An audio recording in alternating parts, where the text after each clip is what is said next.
What's good with the YouTube of Convicts Perspective? It's your boy Flacco. Yeah, you get to actually see a video of me. So on today's video, what we're going to do after popular demand, people have been asking us to retouch up on the subject. We're going to be discussing the Southside government. As you know, in the previous video, we discussed whether they even actually existed.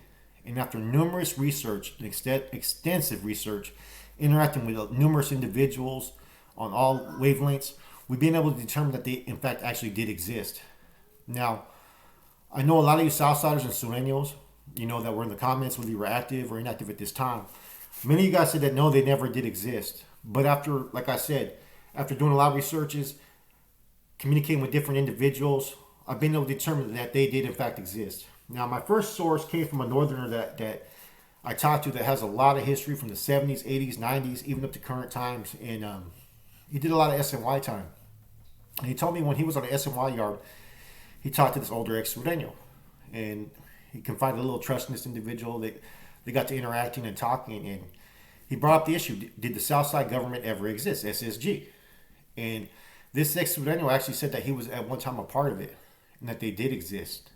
And that they used to call each other primos, right? And that it was just basically a faction that was out there on these main lines trying to push some type of political agenda because they didn't have any political figures out there on these main lines at that time. As we all know, the MA and NF at that time a lot of them were locked up back in the shoes. And the MA and NF, what they used to do on the streets is they used to basically conduct their own business affairs out there on the streets. They didn't use any of the foot soldiers like they do now. So they ended up being dismantled, though, like anything else. And as you know, in the early 90s, the MA started to take control of a lot of the Sureño neighborhoods and put out new mandates as far as being united out there in the streets and representing that Trece and looking at their forefathers, the fellow carnales, the MA, So now in discussing this topic, we're not discussing the current events as far as how the Sureños operate now. Just like the NF and Nuestra Raza and how things changed there, the Sureños have evolved too. Like you have camaradas and Sureños and residents and camaradas basically have put in that work and have the blessing of a made member to either conduct business affairs or represent them out there in the streets. There's the whole different style of politics and authority that's being applied there. But in any event, they're all under the MA's umbrella. The second source of information that I gathered, right, came from an individual named Gabe Morales. And Gabe Morales, man, he's an ex-CDC correctional officer, does extensive research on gangs, has all the contacts and resources, and he's wrote numerous books. He wrote the history of La Nuestra Familia. He wrote the history of the Mexican Mafia, numerous other books. And I will say this, his books are very detailed, very factual, and for the most part, I would say accurate. So if you haven't checked out his books, check them out. I would order them if you're a one who's into history and wants dates and times and made members and what occurred and indictments. Check out his books. But this is what he said on my thread. Okay, here we go.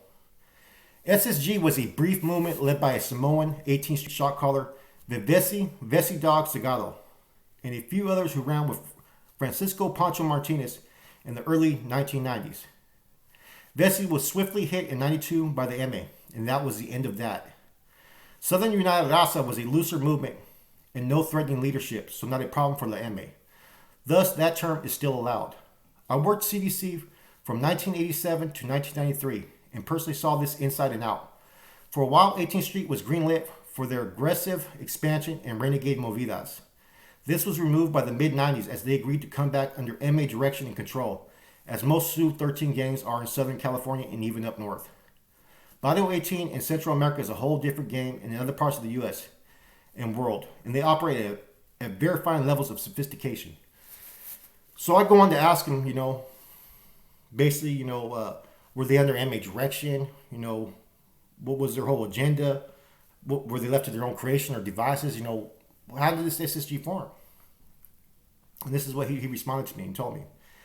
They claimed they were an attempt to better organize Sureños on the street, but their plans conflicted with MA Carnales, especially Boxer Topo Car, also the Grajeda Car, taxation and control. There has always been a love-hate relationship between 18th Street and MA going way back to the 18th Street Glovers having beef with Joe Morgan. The reason why very few of the older Sureños on this thread have heard of it is because it was very short-lived. The more informal camaradas to sponsor carnal systems survived.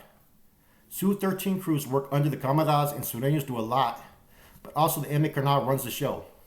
Southsiders support the idea, but actually few know any carnales. A Southerner is just an inmate from SoCal, no real commitment. Outside of Cali, it even gets even more loose. But that doesn't mean a kid isn't down. Sometimes they feel they got even more to prove. So basically what I'm gathering from the SSG, right, is, see, we were always schooled, and what we used to propagate is that they were just another movement that was founded under the MA. And basically their whole agenda was to be out there and control these lineas under their direction. Now, what I'm learning from doing extensive research, right, is the SSG was basically formed at a time in the 80s and 90s when the MA, was still powerful as far as in their own ways, but they weren't utilizing the foot soldiers out there in the streets, the sureños. So what the SSG started to create was its own little political structure, its own devices, and it's basically its own little chain of command and recruitment process for them to be able to hold up some type of rules and regulations, whether they were inside the walls, behind the walls or out there on the streets. And what I gather from that is the same thing with the NF, what the NF did with the Nuestra Raza. Whenever you try to create any type of sub-faction, right, that's under an organization, you're always going to have the threat that they're going to try to separate themselves. And that was one of the main reasons why Nuestra Raza was basically dismantled. And so I take it that the SSG, when they tried to form their whole agenda, right, like I said, the 80s and 90s was a whole different time. You didn't have Mexican Mafia members out there in the main line. They were already back there in the shoe.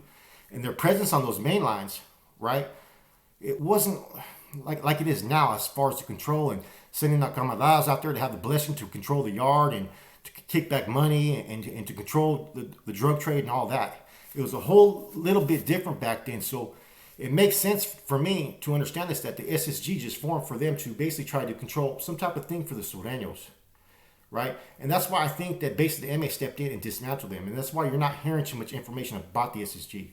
Now, you also heard about it on stories running by a current prisoner. Another ex-sureño brought it up about the SSG. So there's always been different factions that have even created. Even the NF had a faction back in the 70s that tried to separate themselves. It was called Siete. And there was also a new family.